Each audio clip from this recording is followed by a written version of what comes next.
Good morning and welcome to PACT's Talent Connect Roundtable. I'm Dean Miller, the President and CEO of PACT, and we are excited for a really interesting conversation this morning on apprenticeships and the talent pipeline development that's become so critical in these times.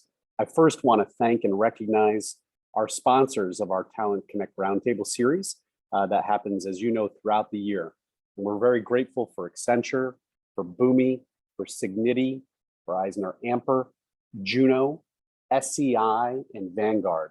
Again, grateful for all of their support and all that they do around talent development. A little bit of housekeeping. You're all on mute, but please ask questions. I think you're all experts at this. Use the Zoom features to put your questions in the chat box. We'll be monitoring that throughout, and we'll get to those questions. The panel discussion will go to about 9:35, and then we're going to break out to room-specific discussions with the speakers. We'll share those at the end, and you'll be able to go right into those rooms and have roundtable discussions. Without further ado, let me introduce our moderator. Laurie Martin is the head of enterprise advice platform operations at Vanguard. And Vanguard has been just a tremendous partner, certainly to PACT as a founding leader supporter, but also to this region, all that they do.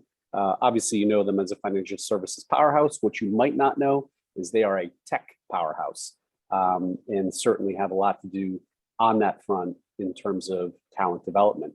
Welcome, Laurie. Thank you so much. And thank you, everyone, for joining us today. Really excited to have this conversation with some really fantastic folks.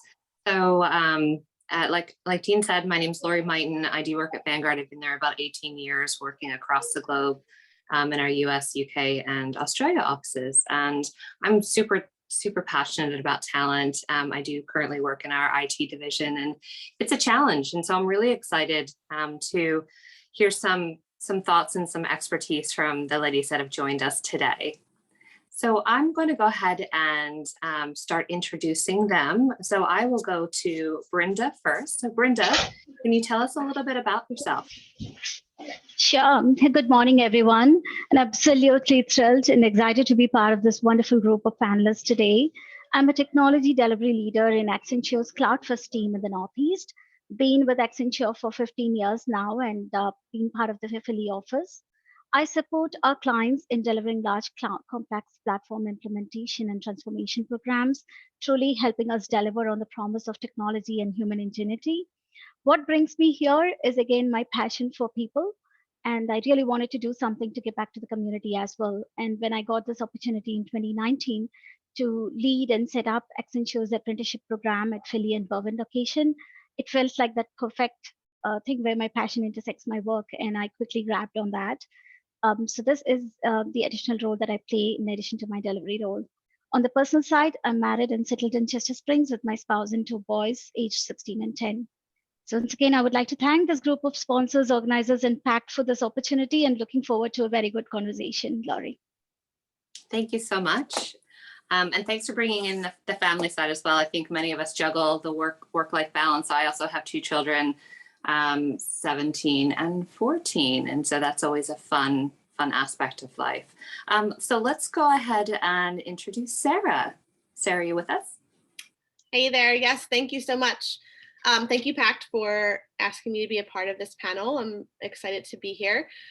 So I am the Vice President of the IT and Sales and Marketing Recruitment Team at Juno Search Partners, which is a women-owned search firm headquartered in Philadelphia.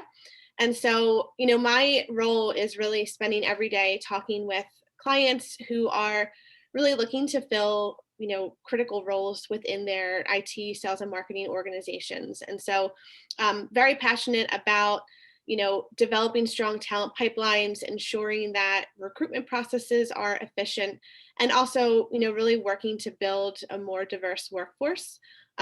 In addition to Juno, I spent a few years, about 3 years, leading the Philadelphia chapter for a nonprofit called Chick Tech, which was a program that brought free technical workshops to female and female identifying students in, you know, my chapter, the Philadelphia area. So my work there really continued to grow that passion for getting access and giving access to people in underserved communities and really tapping that talent pool of folks who don't have the same access as others to really start the talent funnel sooner and really, get some more diverse people in the workforce. So I'm happy to be here and share my experience and answer any questions. And thank you again. Great. Thank you so much, Sarah. Appreciate that. And then next, we will introduce Jennifer. Jennifer, would you mind sharing about yourself? Thank you, Laurie. And I'm Jennifer Carlson, the co-founder and executive director of the Washington Technology Industry Association Workforce Institute. We are the partner organization or a sibling organization to the Philadelphia Tech Chapter here with Dean. And we're really excited that PACT has invited us to be here today. And I operate and founded Apprenti, and Apprenti is a nationally registered tech apprenticeship program here in the United States. I come from the insurance industry and managing large IT migration projects. So I've seen firsthand both the challenges in hiring tech talent, but also, unfortunately, the lack of diversity in the tech sector. And so this is a passion project for me, and coming to the tech sector through the trade associations is an opportunity for me to build something more foundational.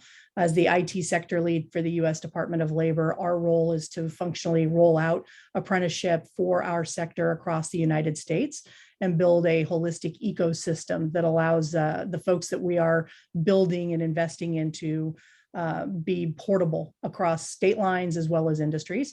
And my primary focus is on placing underrepresented minorities in tech, which are, of course, minority, BIPOC, and Latinx, the veteran population, obviously women, and persons with disabilities. So that's our core focus. I shared with the ladies offline that I have 5 stepchildren. My youngest is 17, and I'm a year away from being an empty nester.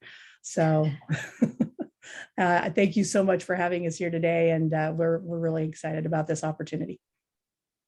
Thank you so much. So like I said, I'm really looking forward to hearing more from all of you. A really impressive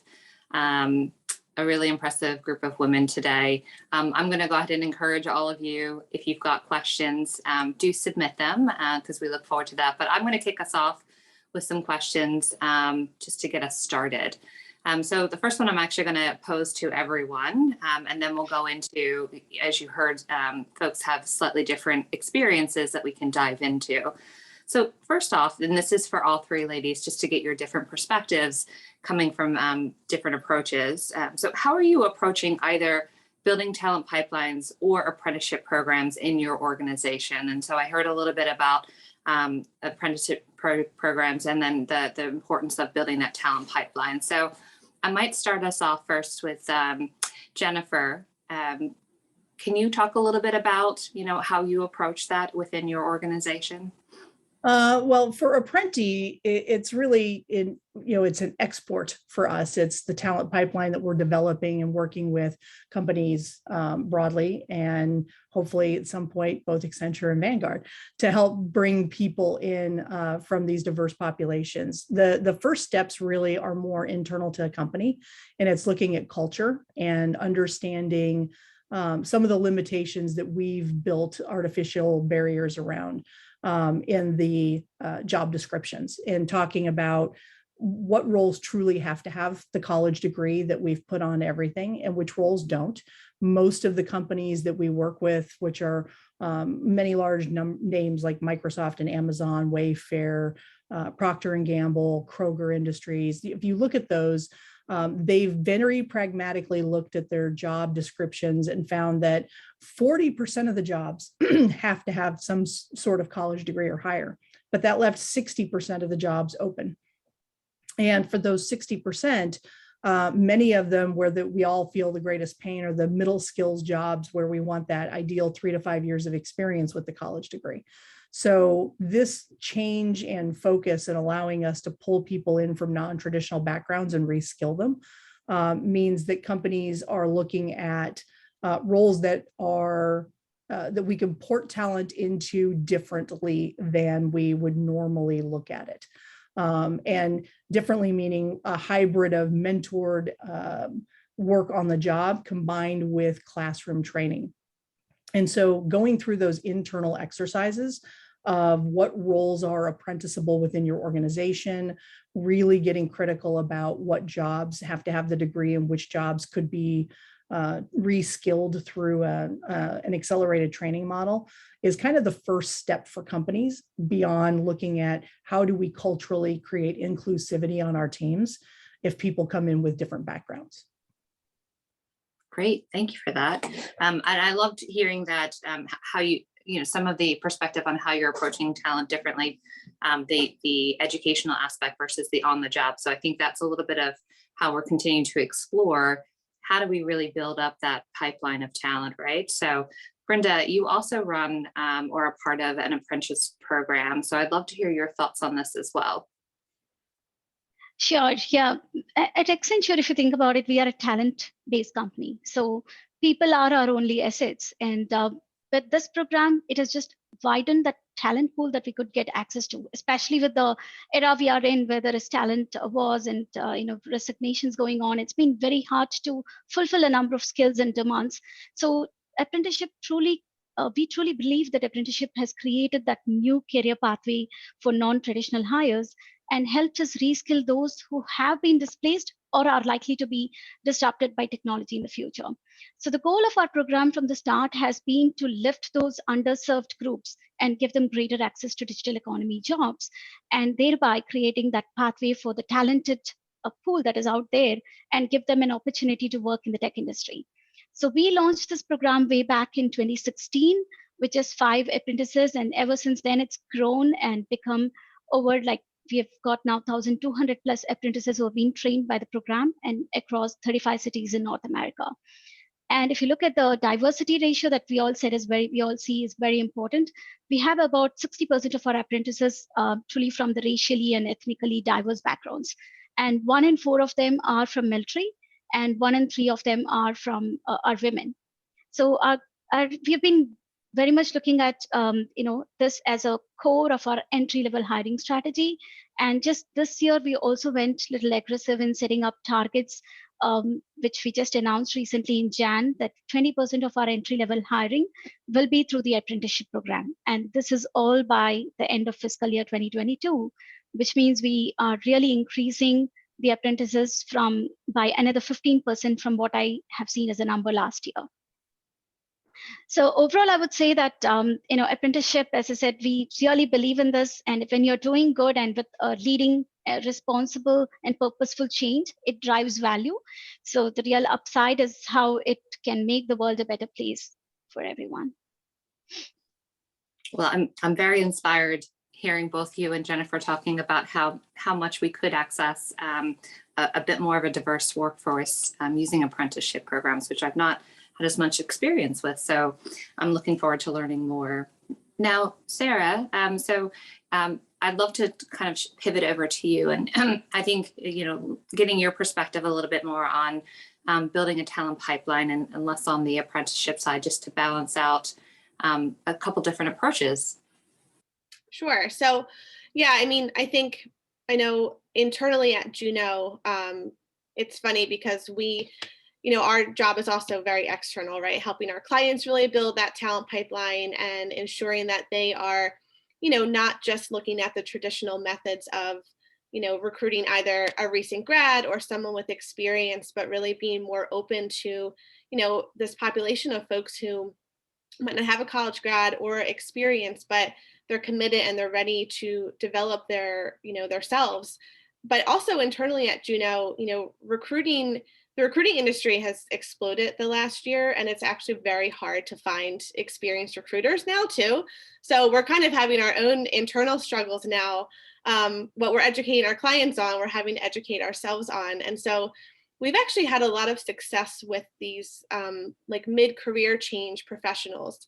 I think when you look at the last 2 years, there's a population of folks who have had to take a step back from their career to stay home with children because there was no childcare early on, teachers who are burnt out and looking for a career change. And we've had a lot of success actually hiring teachers who, they're bringing maturity to the table. They're committed to making this work, this huge career shift for them. It's brand new, and it's so much on the job learning to be in sales and to be recruiting that, the investment is so much more worth than leaving a position open for months trying to find that perfect fit, when we can invest in someone and get them up and running really quickly. And they're excited to be invested in, and they're excited to be given a chance. So I think we're seeing that internally ourselves, and really able to use that experience when talking with clients about, what roles can you hire someone with no experience? Is this a role that, if someone has the right intangibles and you have someone on the team that can really be a mentor, it's going to give you a much bigger return on investment. And I think on the back end, help with really retention as well, helping people to feel like you're invested in them, and you want them to succeed and really help them grow with your organization. Sarah, can I add something to the end of that? Yeah, of course. I think you hit it spot on the reskilling side, what it takes to reskill somebody who's already had a professional career. The only thing I would pivot on that is that part of what we focus on is in our system, so that we're bringing non-traditional talent to the table, is looking at the skill sets they bring to the table. And the skill sets are still paralleled to the industry. And particularly if you're doing mid-career changers and people who are looking to transition into tech, these folks have years of experience in another sector. And so they already have good presence. They already have an understanding of a work environment in many cases. And so it isn't a complete pivot. It's a technical pivot. It's not a career pivot. Right. Sure. Great, thanks for that, Sarah, and for adding on some additional, because I think that is an important aspect. The fact that everyone most are learners at heart, right? And so you might be learning a different environment, i.e., classroom to office, or you might be learning a different skill, i.e., tech. So really important aspects to think about when you're looking at someone's whole self, right?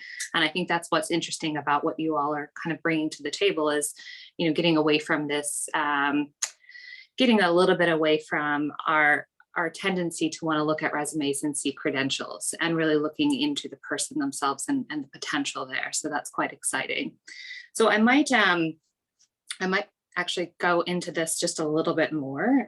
So within the apprenticeship program, so I might go back to Brinda on this one. So what's been your sourcing strategy? Because I think this is something that we're really struggling with across all industries right now is finding people, right? So what is your sourcing strategy to find that apprentice talent that you need?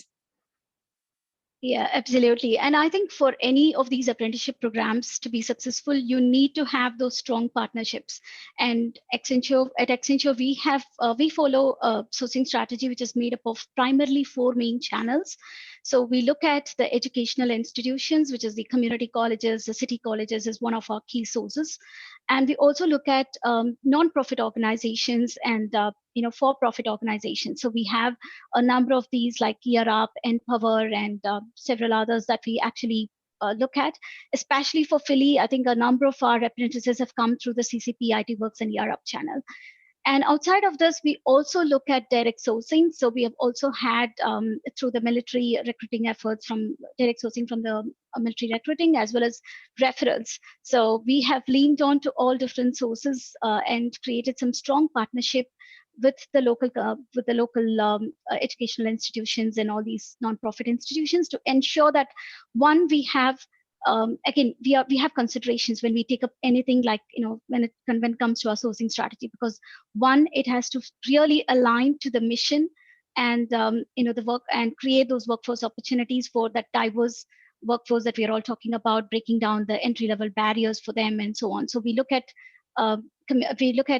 institutions that have that strategic alignment to begin with.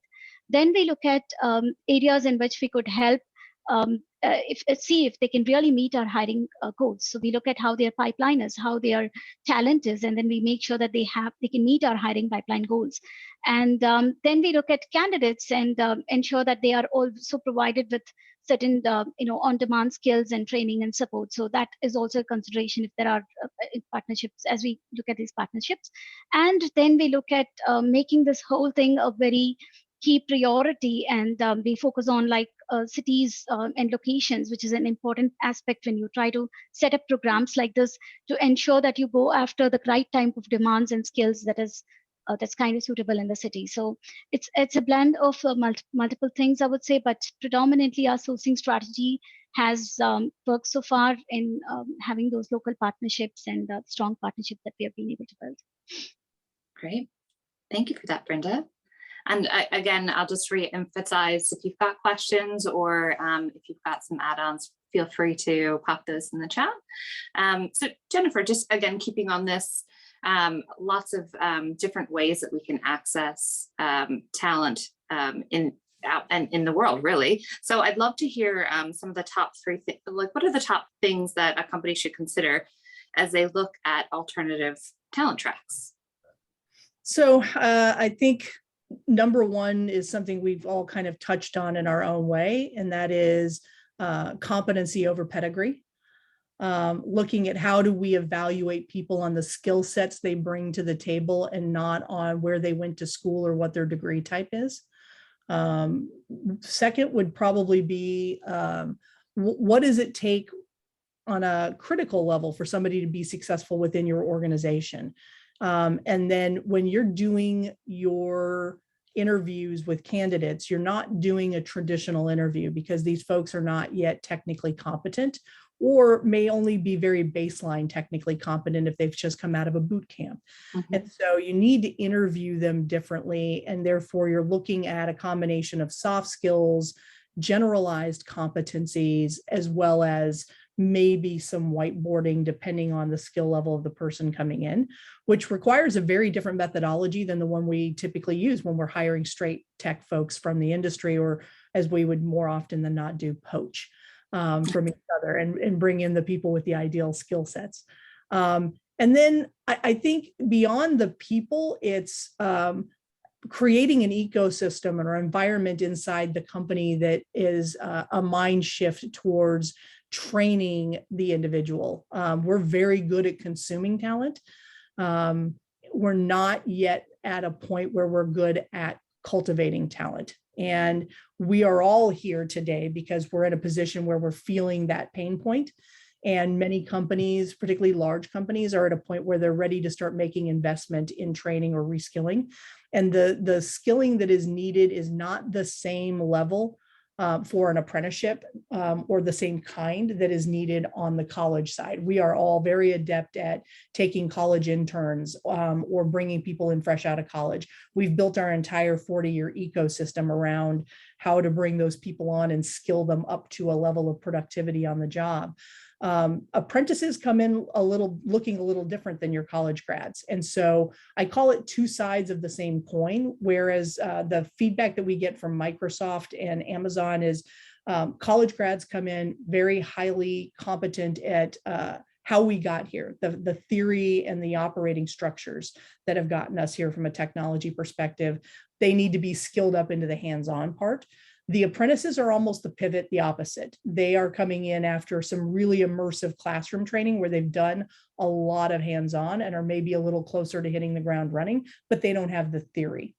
So this is a flip of how we onboard people and what the skill gap is that we need to get them up to speed on. And I would encourage companies to even look at those two together and hire or take apprentices that they will pair with a college grad and not just a mentor on the job, because those two can help coach each other and fill in some of those gaps and relieve some of the stress from a mentorship perspective on the individual who oversees them. I think you picked up on some really interesting points there on how we need to approach candidates differently coming out of those two different programs. Because I do find, at least in my experiences, that everyone is looking to evaluate the same criteria, the same set of skills. So breaking those norms, especially in large organizations, is tough.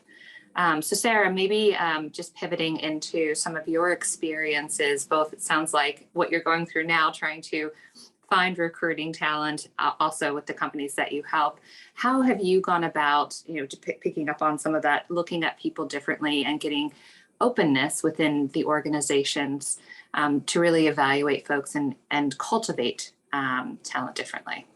Yeah, I loved what you said about that, Jennifer. I think, it's easy to decide, this is what we're going to do now, and this is going to be our approach as, maybe a leadership team. But if you don't have buy-in from your organization and you don't make them feel like they're part of that change, there's going to be just instant friction. And I think, sometimes you are making a bigger investment in someone who, again, doesn't have a traditional pedigree. And there can be a leveling issue and internal equity issues that you have to combat. So I think really, including your teams in really the understanding of, this is why we're doing this, and this is how it's going to benefit us. And I think changing that very narrow mindset of everyone has to have the same background and everyone has to have the same college degree and everyone has to look alike. I think just changing that mind shift will really help with the attraction for people to come into your organization, because they will see, one, that not everyone had the same path that it took to get here. I think actually at Juno, it's really interesting because, and I've always told people this, and it's even more true now, everyone got to working at Juno a very different way, whether they were referred by a former colleague or a friend, or they saw a Facebook post. I mean, we've all got on our journey here very different ways. And not everyone had, traditional background in recruiting. We have a lot of teachers on staff now. We have, former technical folks on staff now. And I think it's really created a culture where everyone's very open-minded and everyone feels comfortable sharing their ideas as well. And you don't feel like you don't belong. There's not as much imposter syndrome because it is a very diverse workforce when you look at the background. So I think it's really, taking the time to not just flip a switch and say, we're going to do this now, we're going to start doing this, and we're just going to attack it and hope that it works. But really taking the time to include the entire team and make sure that the management as well, the management level is really having those conversations. And, I think if you look at your organization, there are people on your teams right now who would be thrilled to serve as a mentor, and maybe that doesn't mean that they have to have 20 years of experience. Maybe they've been with your company for a year and they offer a different perspective. And, you can have them buddy up with someone coming out of these programs, or, with someone who also is going through a mid-career shift, similarly that they did. I think creating those partnerships internally does create some really good comfort level, and it does help the process of onboarding and learning just feel a bit more smoother. So I think it has to be, like I said, just your whole organization working together and having buy-in from the team so that there isn't that toxic, competition later, or feeling like, someone's value isn't the same as someone else's because they have a different background. Yeah. Thanks, Sarah. Laurie, if I may just add on to what Jennifer and Sarah said. So I think exactly as an organization who's into this program and executing it at scale and successfully, I have seen the power of potential. I think back to what Jennifer was saying, it's believing in the power of potential of the individuals. And it needed a lot of training, right from people who are hiring and recruiting them, like training our interviewers to look for those skills versus, those credentials and degrees. And then after you onboard them, it has been a lot of things. It's not, we have a program for 12 months where we do this structured formal learning followed by on-the-job training and so on. But the true success is about, as we all said, it's the support network. It's about, the first thing is, even before you onboard a program, we do enough time in enabling the local leaders, educating them about the program, about their involvement, getting their buy-in into this, and then training our supervisors to handle an apprentice, because it's very different from handling a regular entry-level career, the traditional hires.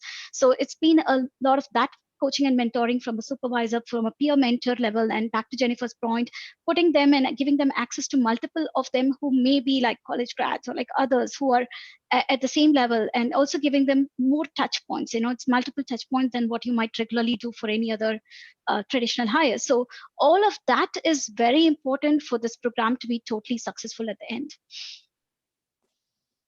Great. So thank you for that. We do have a couple questions that are coming in. So I just wanted to maybe pose this one to Brinda and Jennifer on your thoughts. So there's a question as should there be some sort of credential or certification presented at the conclusion of an apprenticeship? I think maybe the underlying question here is, should we have a piece of paper that shows, hey, I did this? And would that add value in maybe potentially helping with that buy-in process? Brinda? Yeah, I can speak from an, thanks, Jennifer. So I can speak from an Accenture perspective. So as we rolled out this program, as I said, it's a 12-month long program. And we have the first 8 weeks, which goes on formal training, on the formal learning, and then on the job training. And then you put the person through the actual work, and the person shadows another person who's actually doing the job, learns the skills, and there is supervisor and coaching. Now, all through this time frame, we are giving them constant feedback, very specific written and oral feedbacks, and making sure that the person is understanding and is able to learn and grow and really convert at the end. So at the end, there's a mid-year checkpoint where we evaluate more than the monthly or the frequent feedbacks. There is a process where we review things at the mark of 6 months. Then again, at the end of like close to the 12 months, we review the apprenticeship and look at the work that they have done. We have all these inputs from the people lead, as we call that person who's actually mentoring and coaching them very closely, along with the supervisor. And then if the person is successfully completing and graduating the program, which is the overwhelming majority of our people have converted, especially if I look at Philly, we have 100% of them graduating from the program today. And that conversion, at that point, we give them a full-time offer into Accenture. So they have that opportunity to take that full-time job with Accenture. So, and their career continues to advance from there. So it's not like it ends, it just starts, and it's at the finish of that 12-month mark. It's not just a certificate, you have a job offer on your hand. So that's how the success of the program has been so far. Yeah. Am I off? Yes, I am. So from an apprenticeship perspective, I think, Accenture's program, which is an internal program, ours is a registered apprenticeship. So it is designed and intent on having exactly that, a credential. When you graduate from and complete a registered apprenticeship, think of it like the building and construction trades. It is a Department of Labor credential that says you've completed, and it was defined by us as the industry. Every company that we work with weighs in on the credential or the standard of the work processes and the training that this person has received. And when they graduate at the end of that 1-year apprenticeship plus the classroom time, so ours is just a little bit longer, it is a credential that is verifiable, it's portable across state lines, you can background check it. And it also means that when somebody leaves Pfizer with a completion of a software development apprenticeship, and they are moving to Ohio and they apply for a job at Kroger Industries to be a software developer, then Kroger can see that on their resume, and they will be able to ping the Department of Labor website for confirmation of their registration number to say that, yes, they completed it. And the same standards apply in Massachusetts that apply in Ohio. And that means that it's portable across state lines. It is portable across industry sectors. And 80% of the competencies for most of the tech roles really do look the same. The work processes look the same. If you're a software developer, if you're a cloud administrator, whether you're on Azure or you're on AWS, if you're writing in Java, it doesn't matter if you're doing it in healthcare versus financial services. Certainly there are compliance nuances in those industries, but that's that 20% variance. Part of the goal here in building this kind of nationalized system is that we get to a point where companies can feel confident in placing job descriptions out that say college degree or completion of apprenticeship as the requirement, so that certification becomes of equitable value. And this is a place where, frankly, the U.S. is behind. The European Union and Asian Pacific Rim are both very heavy in apprenticeship, and they use it in virtually every single industry. So 30% of the population goes to university in Europe, and 70% go the apprenticeship route in all sectors. And that is already kind of built into their ecosystem. And we're kind of behind the times and trying to build into that level of acceptance of this. And so, ideally, we would get every company to participate in that registration process so that we all know what those standards mean. And we don't get into an interpretive situation of, is one company's system better than another's, as a way to, kind of eliminate some of the systemic biases that have crept in through our traditional hiring processes. So I'm curious with that, if, and this is kind of open to everyone, so it feels like there is a hill that we're climbing in being a little bit more open, both systemically in the US and within organizations, that changing of mindsets. So curious as to, how should we, as individuals who can help influence our own companies, how should we be approaching that? What's your perspective on how do we help drive the change? Well, I think number one is being open to an apprenticeship and recognizing that apprenticeship is not internship of a different name. If that were the case, we wouldn't need an apprenticeship system. The system of apprenticeship is exactly that. It's a system. It's a systemic approach to and a standardization of a classroom and an on-the-job experience, which, if we look at even college grads coming out today, I think we've all had this conversation offline. Dean and I had it at an offsite, is the number of students that are getting out of college and saying they can't get the first job because everybody wants that year of experience and nobody wants to hire them for the first job, right? And so this is a way to kind of bridge that hurdle, even for the college ranks trying to come out, where we still can't produce enough talent. And so getting companies to look at engaging in a bigger holistic system that moves beyond just the college track. And I get it. We are all being inundated today by phone calls from boot camps and code academies and community-based organizations, and we're all spending a lot of time on that. What some of our largest partners like JP Morgan Chase have figured out is that apprenticeship becomes the funnel that all of those plug into. Too many companies keep looking at those kinds of individualized programs almost at a level of corporate social responsibility. And so everybody wants to be seen as a good friend and partner in their community. So they take that one partner that from this code academy, and 3 from this code academy, and 2 from this community-based organization, and it becomes very granularly focused, whereas apprenticeship can roll all of those into it and help improve the outcomes for both the people in that system as well as for what the company gets out of those systems, and takes a lot of the risk away in the process as well. And so if you can merge all of that into one, then this becomes a parallel pathway to the university track that we've all become so comfortable with. And that's what we need, is a secondary track. We have over 3 million job postings annually that are going out in tech, and it's only going to continue with automation. And the university system couldn't scale to meet those numbers no matter what we did. There isn't enough money in the federal system or the state ecosystem to be able to pay for the changes that we need to take at the college system to increase that output to the level that we consume. So there has to be an alternate path. And that's what this is about, is taking people from outside of our ecosystem, reskilling them in, and building it into a system that can parallel that. That's a long way of saying it, sorry. You nailed it. And I just... Go ahead, Brinda. No, I think absolutely, she nailed it. And what I wanted to just add on is, as you said, it's about how companies intake. I mean, it's not just about looking at this as a CSR type initiative and just creating some artificial incremental roles.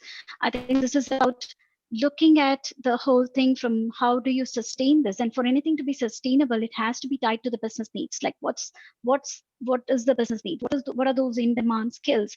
And the more you look at those kind of, at the volume that you need, and you're able to look at it more as a sustainable thing, looking at the business needs and tying back to what is the demand pipeline, what are the needs of your organization, then you're making it as a more sustainable and scalable program. Otherwise, you will always be at the point where, you've just started it off, but you really are not able to scale or sustain that model. So it's important that there is a clear vision, and then there is a model tied to it. And then all these other things we talked about from support network and so on has to be there so that you are able to execute the program the way and scale it over a period.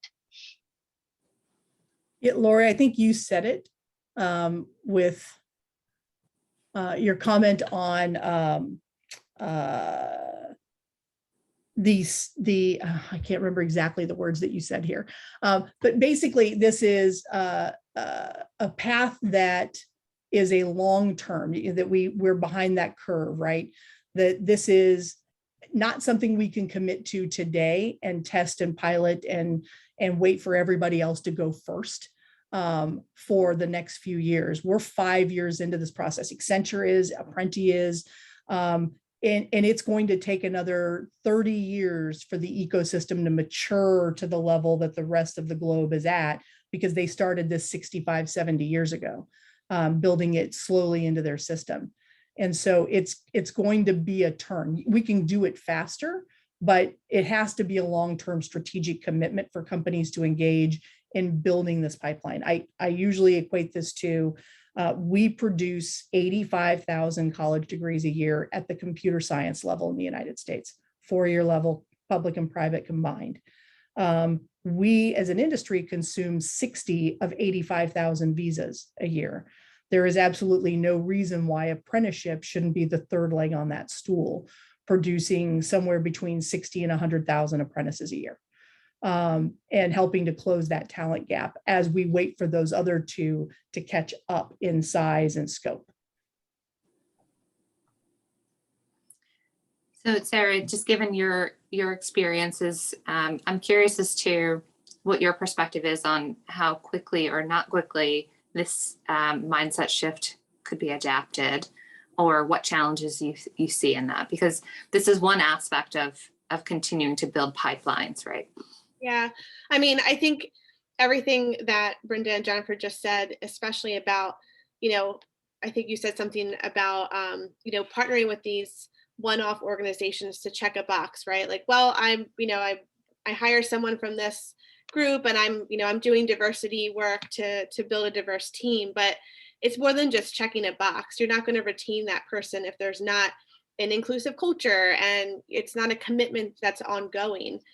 You're going to continue to have the same issues. And it's really at a point now, I think, where we're at in the industry that there is a huge skills gap. There's the Great Resignation. There's Silicon Valley companies hiring all across the US. You have, people living in Philadelphia getting paid what people who live in San Francisco get paid. So you're up against so much as an organization from a hiring perspective that if you stay with that very narrow sight of, I still have clients that say, degrees are really important to me. Like, I will look at what college they came out of and what specific college, and I cringe because it's so old. It's just such an old school approach to looking at building talent. And then they wonder why, why don't we have a more diverse slate of candidates that you're presenting? Well, you're giving me this big of a window to recruit out of, and you're not, looking at the big picture. So I think that it does take time. And I think also, you're not going to build a diverse talent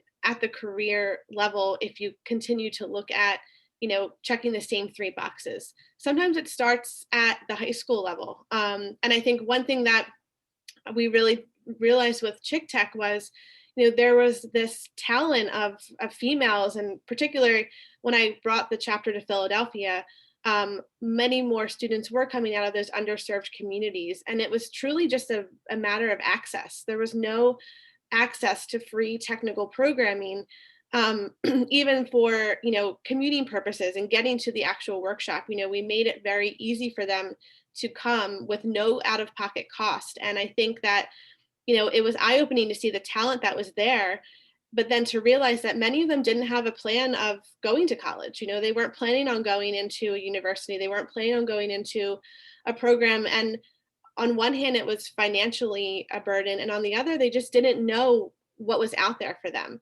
And so I think that's where we have to also focus. And even some of these programs that offer like pre-apprenticeship, just educating people on what an apprenticeship program is and getting them prepared to go through that program can eliminate things like imposter syndrome, and really, again, give them the access to just knowing what is out there for them.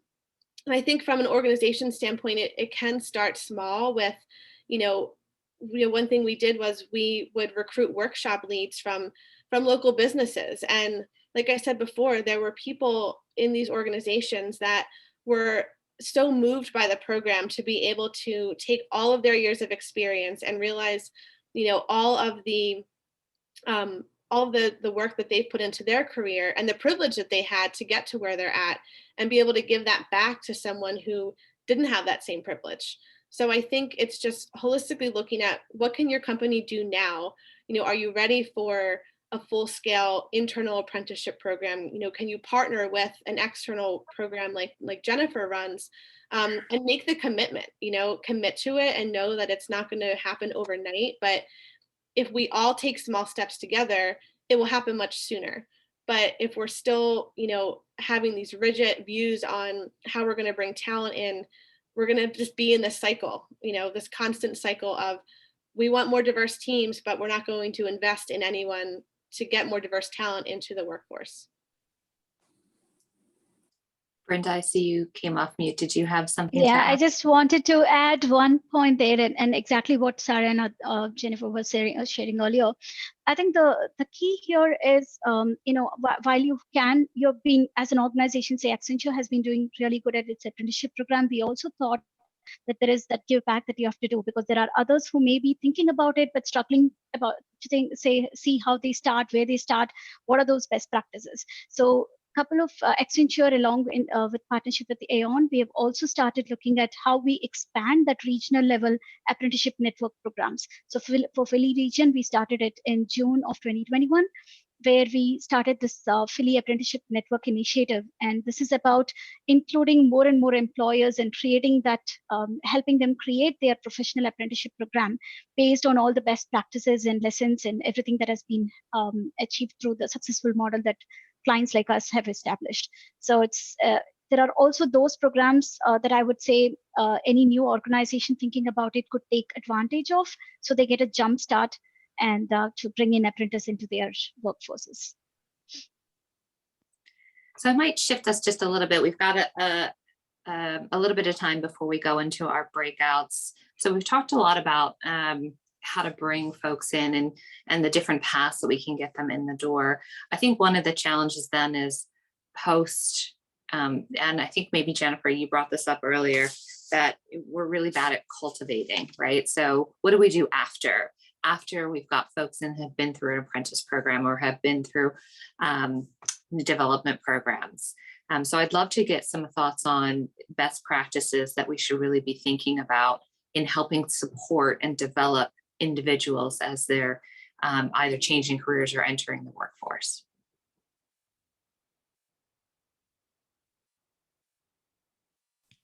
Chewing. So yeah, I think that support system is an internal as well as an external. It's easy to consume the training that is needed, and selecting a best of breed organization out there who can do the technical training to get somebody up to a level of proficiency to get on the job.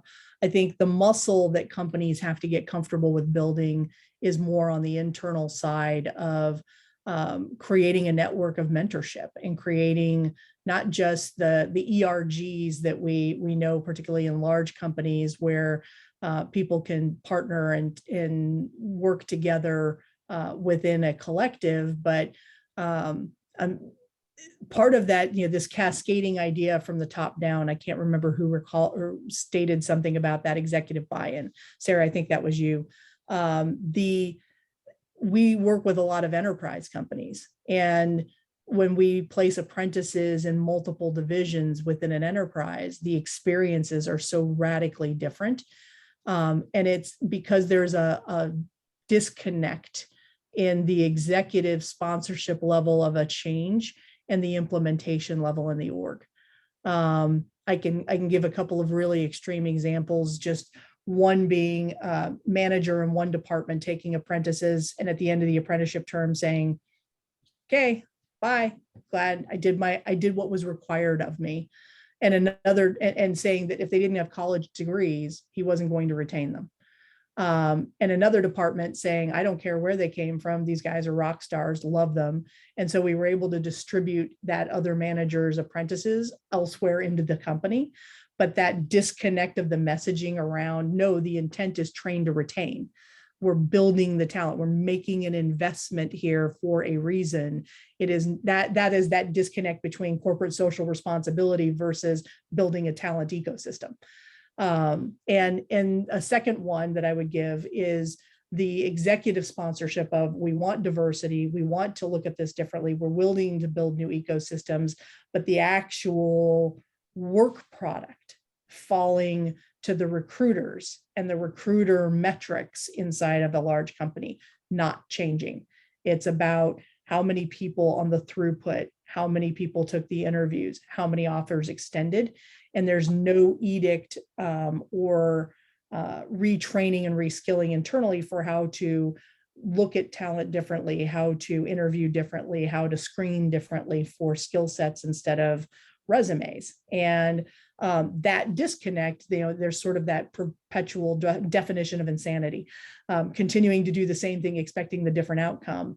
That is still very pervasive out there. So heads and hearts are in the right place. Now we need to get the movement that follows behind that, and the behavior changes that come with it, in order to actually execute, as Brinda was saying, that get that buy-in for sustainable change that has to be across the entire org.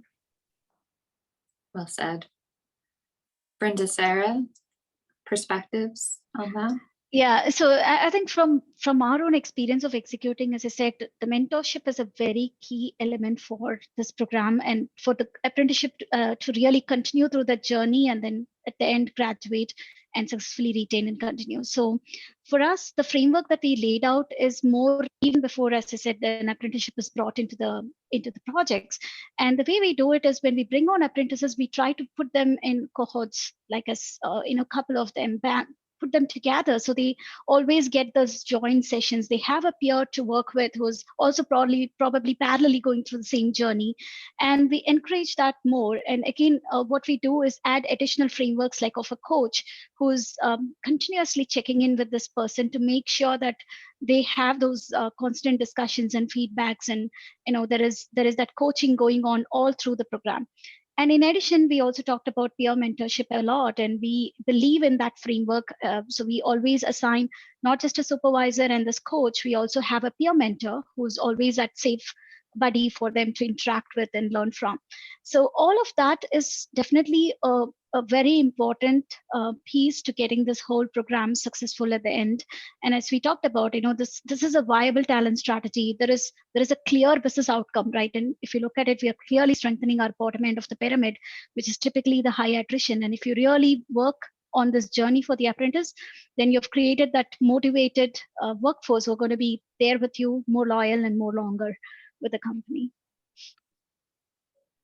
I can't speak about necessarily the after process of an apprenticeship program, but I think, the example Jennifer gave about, one manager who's doing something to simply check a box and another who realizes the importance of the investment and, how much that's going to bring to the organization. I think when you look at, if you're trying to make an organizational change and you're trying to shift an organizational mindset, you have to look at the people you're putting into leadership positions. And I think a lot of times companies, I'm going to put this person in a leader role because they're a really strong individual contributor and they can teach other people how to do this job, but it might be a terrible leader. And if they don't have the same, the same views on how you want to grow your organization, and they're not inclusive, and they're building a bro culture, that's never going to change as long as that person is in a leadership position. So I think really looking at that as well, and how do you assess who you're promoting into these positions to manage people, because as a manager, what they think is going to trickle down to their team, and that's going to spread, and that's how that toxicity lives within an organization. It takes one bad leader to keep that old school mindset, and to keep that way of thinking that's not inclusive.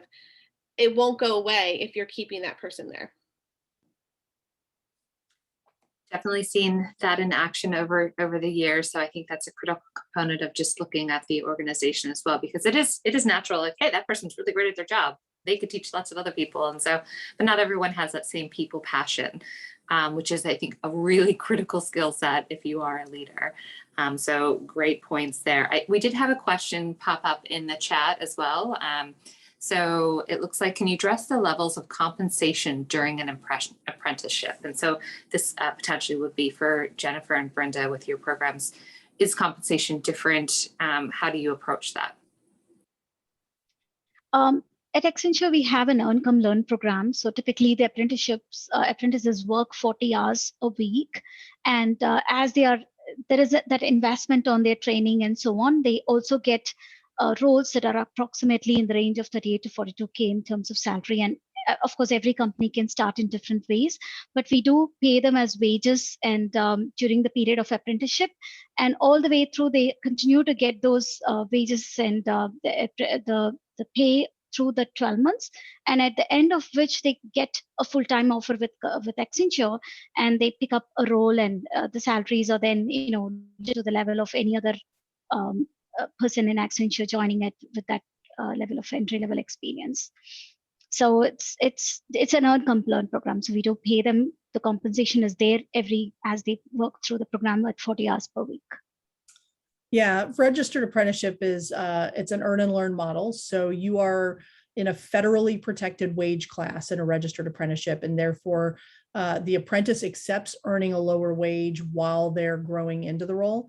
And that can be between 60 and 70% of the wage of a fully qualified person being hired in. So if you were looking at a $75,000 software developer fresh out of college, you would be paying them $45,000 in their apprenticeship. There is a wage progression at mid-year, and they are employees. So they're going to get, they're treated as an employee. They've got full wage and benefits while they're with you for that year. There are variances and nuances to that I'd be happy to get into offline in more detail. Part-time apprenticeship, go ahead. Oh, I was gonna bring that question up as well. Sorry, I had a little bit of a barking dog in the background. I sympathize. Part-time, it depends on the state. So this is where, this having an apprenticeship intermediary like us kind of understand the nuances. Many of the companies we work with are hiring in multiple states, and half the country is under the purview of the U.S. Department of Labor, half the country is not, and they are independent as states.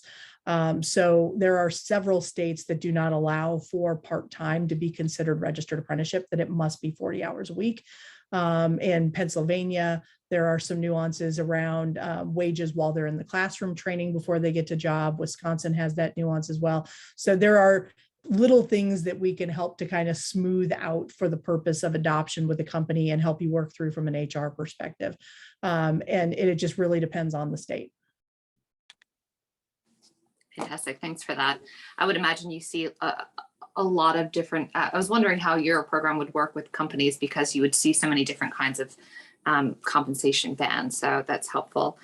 So we are coming up on breakout sessions soon. I'd love to give you all an opportunity, if we haven't talked through something that you would find quite critical for this audience, either be it in the talent pipeline or the apprenticeship space. Let's just do a quick round robin of any last thoughts that we haven't had a chance to get to that you wanted to be able to express. So I will start with Brinda. Oh, you're on mute. Sorry. You almost yeah, no, I think that I just wanted to leave by saying that, the whole apprenticeship program has been, something truly that we believe there is opportunity is evident. There are enough challenges evident, but opportunity is not. So the program is truly designed to bridge that gap between talent and opportunities. So we want to make sure that, and again, if you think about the impact of the program, right, it goes beyond the individuals we are talking about.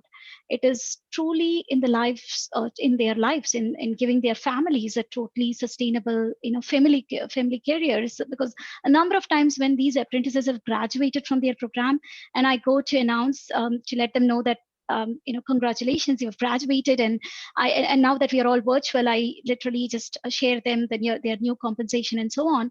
And you can see that they literally are like, they can't believe it, and it's always tears in their eyes, and they bring their families on, and you always feel like that emotion is there. It's kind of literally, and they tell you their story as to how 1 year back they were completely not thinking about it. They were in a totally different track, and now it's just changing them. It's just getting their families and their future of their children secured. So I would say the impact is so much that you really have to look at it beyond those individuals, and hence and it's a very viable talent strategy. And as I said, it does more to our cities and communities, because ultimately you're looking at the faster recovery of our post-COVID era. We really want our economy to recover faster, and this is a very inclusive economic recovery. So the business case is so good that I would definitely think everyone should definitely consider apprenticeship. Great. Jennifer? I would simply add, as a dovetail onto the last answer, that one of the benefits that comes with apprenticeship, sort of as a baked in benefit for the apprentices, is pay equity. The role of an apprentice in a particular company and an occupation is the same for everybody. There is no consideration of their education or prior work experience. And so that does allow for those pay bands and geographic differences, but it means that everybody's coming in on a level playing field and starts to address some of the other inherent issues that we have in our industry. And then we do get to see their retained salary when they convert at the end and are retained, and that allows us to provide some feedback to companies along the way as well.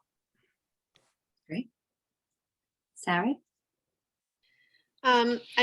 Definitely going off what these other women have just said, I think it really can change the course of someone's life when you look at the talent that the diverse talent we want to attract. When you look at an apprentice program versus going to a boot camp, you're looking at either spending money to try and get skills and hope that someone will take a chance on them coming out of a boot camp, to earning a wage and benefits and having that sustainability to be able to further their experience.